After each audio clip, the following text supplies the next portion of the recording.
चुनाव से पहले मुख्यमंत्री भूपेश बघेल की कैबिनेट ने बड़े फैसले लिए। 7 लाख परिवारों को आवास की स्वीकृति का निर्णय लिया। वहीं सिविल सेवा परीक्षा इंटरव्यू में 150 की जगह 100 अंक निर्धारित किए। बता दें कि प्रधानमंत्री आवास योजना के अंतर्गत वेटिंग लिस्ट के राशि जारी की गई है। जो सर्वे सूची से जिनका नाम बाहर है उन्हें लाभ देने के लिए 100 करोड़ रुपए का प्रावधान किया गया है। प्रधानमंत्री योजना के अंतर्गत शामिल शेष 6,99,498 पात्र परिवारों को आवासों की स्वीकृति देने का निर्णय लिया है। केंद्रीय गृह मंत्री अमित शाह ने राजधानी रायपुर में छत्तीसगढ़ के कांग्रेस सरकार के खिलाफ भारतीय जनता पार्टी की ओर से 80 बिंदुओं का आरोप पत्र जारी किया गया। अमित शाह ने आरोप लगाया कि छत्तीसगढ़ में पिछले 5 साल के कांग्रेस की सरकार के दौरान भ्रष्टाचार, अत्याचार, घोटाले और घपले हुए हैं। के अलावा धर्मांतरण के मामले और महिलाओं के खिलाफ अपराध बढ़े हैं। श्री शाह ने कहा कि आने वाला चुनाव छत्तीसगढ़ के सुनहरे भविष्य का चुनाव है। जनता को यह तय करना होगा कि हजारों करोड़ रुपए का भ्रष्टाचार करने वाली कांग्रेस सरकार चाहिए या विकास को प्रशस्त करने वाली भाजपा सरकार। उन्होंने ये भी कहा कि जनता को यह तय करना है कि धर्मांतरण को बढ़ावा देने वाली सरकार चाहिए या आदिवासी संस्कृति की रक्षा करने वाली सरकार। वहीं प्रदेश अध्यक्ष छत्तीसगढ़ भाजपा के अरुण साव ने कहा कि कांग्रेस की न ही नीयत साफ है और न ही नीति। उन्होंने कहा कि कांग्रेस सरकार 2000 करोड़ रुपए से अधिक का शराब घोटाला किया है। उसने कहा कि केंद्र की मोदी सरकार ने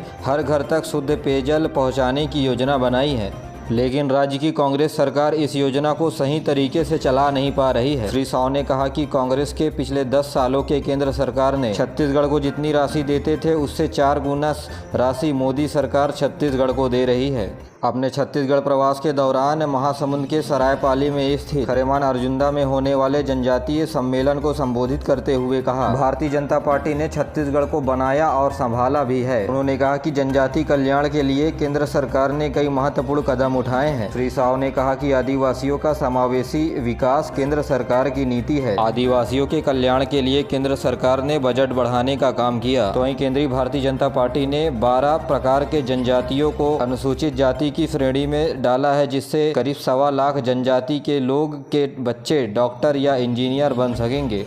तो वहीं दूसरी ओर छत्तीसगढ़ पार्टी की ओर से राजीव युवा मितान सम्मेलन का आयोजन किया गया, जहां लोकसभा के सांसद और वरिष्ठ नेता राहुल गांधी ने सभा को संबोधित करते हुए कहा, छत्तीसगढ़ सरकार के द्वारा जो भी वादा किया गया था उसे पूरा किया गया है। उन्होंने कहा कि राज्य की कांग्रेस सरकार ने धान की सही कीमत दी, इसके अलावा किसानों का कर्ज माफ किया और बिजली बिल को हाफ कर दिया। इस दौरान मुख्यमंत्री ने घोषणा की कि छत्तीसगढ़ में नवनियुक्त शासकीय कर्मचारियों के लिए पूर्ण वेतन व्यवस्था को फिर से लागू किया जाएगा। उन्होंने कहा कि शासकीय नौकरी में नई नियुक्ति के लिए स्टापन व्यवस्था को समाप्त किया जाएगा। छत्तीसगढ़ में अब तक नवनियुक्त कर्मचारियों को प्रथम वर्ष 70%, द्वितीय वर्ष 80% और तृतीय वर्ष 90% का वेतन दिया जाता था। मुख्यमंत्री ने कहा कि राज्य सरकार ऐसी योजनाएं बनाई हैं जिनका लाभ किसानों और मजदूरों सभी को मिल रहा है। तो वहीं प्रत्येक राज्य युवा मितान क्लब के 5-5 सदस्यों को सम्मानित किया गया। तो वहीं नवनियुक्त शिक्षकों को नियुक्ति पत्र भी प्रदान किया गया। कांग्रेस के राष्ट्रीय अध्यक्ष मल्लिकार्जुन खड़गे 8 सितंबर को छत्तीसगढ़ दौरे पर आ रहे हैं। श्री खड़गे राजनांदगांव जिले के ग्राम ठेकुआ में आयोजित किसान सम्मेलन में हिस्सा लेकर सभा को संबोधित करेंगे। छत्तीसगढ़ के इतिहास में सबसे बड़ी कार्यवाही स्वास्थ्य विभाग में नियमितीकरण की मांग को लेकर आंदोलनरत करीब 1500 स्वास्थ्य कर्मियों को किया गया निलंबित। कर्मचारियों पर यह कार्यवाही एस्मा एक्ट का हवाला देते हुए किया गया है। संभागीय संयुक्त संचालक, जिला चिकित्सा अधिकारी और कई जिलों के कलेक्टरों ने कार्यवाही की है और इस बड़ी कार्यवाही से स्वास्थ्य विभाग में हड़कंप मच गया। उत्तर बस्तर कांकेर में 568, जगदलपुर में 296, दुर्ग में 205 कर्मचारियों को निलंबित कर दिया गया है। अलावा रायपुर संभाग के 72 स्वास्थ्यकर्मी, कबीर धाम के 2 स्वास्थ्यकर्मियों को निलंबित किया गया है। बता दें कि रायपुर के तूता धरना स्थल पर पिछले 13 दिनों से राज्य स्तरीय अनिश्चितकालीन हड़ताल जारी किया गया है। इसमें 10 अलग अलग संगठनों के 40,000 से ज्यादा स्वास्थ्यकर्मियों ने अस्पताल का बहिष्कार किया है।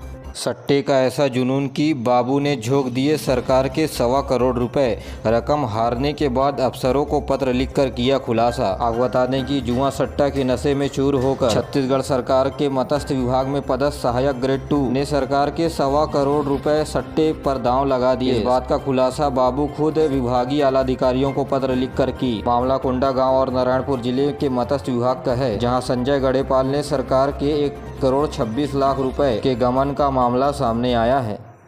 50 लाख रुपए की मांगी रिश्वत, 5 लाख रुपए के लिए एडवांस। आरोपी मुख्य अभियंता को कोर्ट ने सजा सुनाई। रायपुर के जल संसाधन विभाग अंबिकापुर के मुख्य अभियंता ब्रिजभान दास वैष्णव को विशेष न्यायाधीश अजय सिंह राजपूत की कोर्ट ने 4 साल के कारावास की सजा सुनाई है। अपराधी मुख्य अभियंता ने रेन नदी पर बने एनीकट के भुगतान के एवज में 50 लाख रुपए की रिश्वत मांगी थी। इसके बाद प्रार्थी ने एनीकट करप्शन ब्यूरो से इसकी शिकायत की और एंटी करप्शन ब्यूरो की टीम आकर मुख्य अभियंता के खिलाफ 5 लाख रुपए बतौर एडवांस राशि लेते हुए रंगों हाथ गिरफ्तार किया था। छत्तीसगढ़ में विधानसभा चुनाव से पहले 1 करोड़ कैश के साथ 4 आरोपी हुए गिरफ्तार। यहाँ छत्तीसगढ़ के कवर्धा में विधानसभा चुनाव से पहले नोटों के साथ 4 आरोपी गिरफ्तार किए गए हैं। कवर्धा के चिल्फी थाना चेक पोस्ट पर 1 करोड़ कैश के साथ आरोपियों को गिरफ्तार किया गया। के मुताबिक बताया जा रहा है कि आरोपी कैश को फरीदाबाद से उड़ीसा ले जा रहे थे। इस दौरान मुखबिर से सूचना मिलने पर आरोपी धरे गए। हाल चिल्फी घाटी पुलिस पैसे के बारे में जानकारियां एकत्रित कर रही है। आईपीएस भावना IACP अंतर्राष्ट्रीय पुरस्कार से सम्मानित। पहली बार छत्तीसगढ़ की किसी महिला को IPS को मिला ये अवार्ड। वर्तमान में SP बेमेतरा के पद पर तैनात है भावना। बता दें कि यह पुरस्कार SP सूरजपुर, SP सरगुजा के रूप में उनके कार्यकाल के दौरान उत्कृष्ट कार्य के नेतृत्व में दिया गया है। उनके द्वारा सरगुजा क्षेत्र में 2000 से अधिक आदिवासी लड़कियों को व्यापक तौर पर आत्मरक्षा से प्रशिक्षित करने का काम किया गया था। छत्तीसगढ़ के बीमार एम्बुलेंस में इमरजेंसी सेवा। मरीज को लाते समय 108 एम्बुलेंस का क्लच प्लेट हुआ फेल। जब जानकारी एकत्रित की गई तो पता चला 1,35,000 किलोमीटर चलने के बाद भी नहीं हुआ मेंटेनेंस का काम। जी हाँ, यह तस्वीर साफ बता रहा है कि यह एम्बुलेंस बीमार हो गया है। तो वहीं प्रदेश के अधिकतर एम्बुलेंस के भी यही हालात बने हुए हैं। इस मामले में 108 इमरजेंसी सेवा के देखरेख कंपनी जयम्बे के जिला मैनेजर ने कहा कि समय समय पर सभी वाहनों के मेंटेनेंस का काम किया जाता है। छत्तीसगढ़ में अनुसूचित जाति अनुसूचित जनजाति छात्रावास में छात्रों को भोजन सहाय दर में वृद्धि कर दी गई है। आपको बता दें कि छात्रावास आवासीय परिसर में छात्रों को दोनों टाइम खाना खिलाया जाता है। किस तरह का खाना खिलाना है, कैसा खाना खिलाना है, इसका बजट राज्य सरकार तय करती है। बच्चों को स्वादिष्ट और पोषण युक्त खाना मिल सके, इसके लिए 87 लाख रुपए बजट में बढ़ा दिया गया है।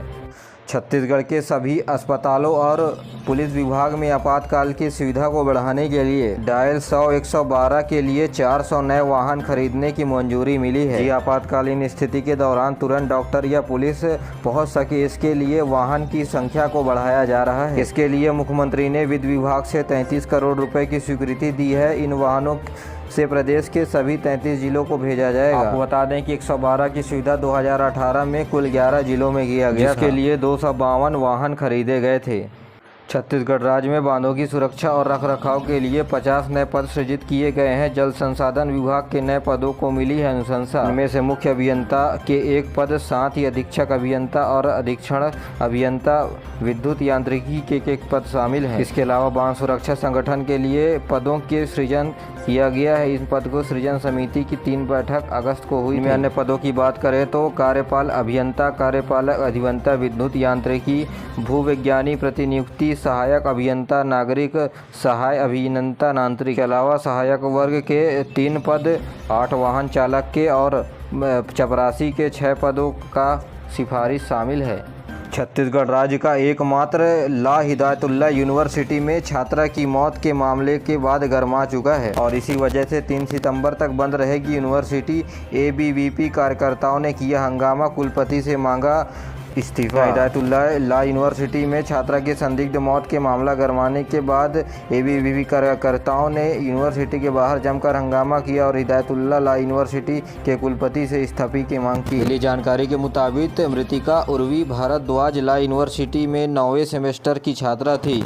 राजस्व और आपदा प्रबंधन विभाग ने पटवारियों के उनके हड़ताल की अवधि को अर्धवर्तनी अवकाश में समायोजित करने का आदेश जारी कर दिया है। आदेश में 15 मई से 15 जून तक प्रदेश में पटवारियों के द्वारा जो हड़ताल किया गया था उसे पटवारी पहल का नंबर अवकाश और अल्पावधि अवकाश में समायोजित करने का आदेश जारी कर दिया गया है। राजस्व विभाग ने सभी कलेक्टरों को इस संबंध में पत्र लिखा है।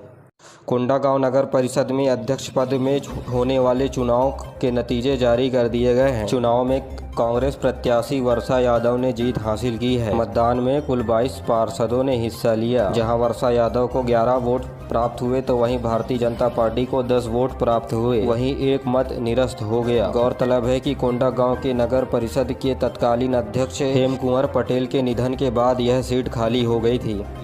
छत्तीसगढ़ में आबकारी विभाग की बड़ी कार्रवाई हुई है। नकली शराब बनाने के सामान के साथ 6.5 लाख रुपए के मध्य प्रदेश से निर्मित गोवा शराब जब्त किया गया है। इस मामले में एक आरोपी को गिरफ्तार किया गया। इस मामले में सहायक आबकारी आयुक्त विकास गोस्वामी ने बताया कि बलौदाबाजार भाटापारा के आबकारी विभाग ने नकली शराब बनाने वाले के विरुद्ध बड़ी सफलता प्राप्त की है। बड़ी मात्रा में मध्य प्रदेश से निर्मित शराब, नकली ढक्कन, रैपर, स्कैनर, प्रिंटर सहित आरोपी को गिरफ्तार किया गया है।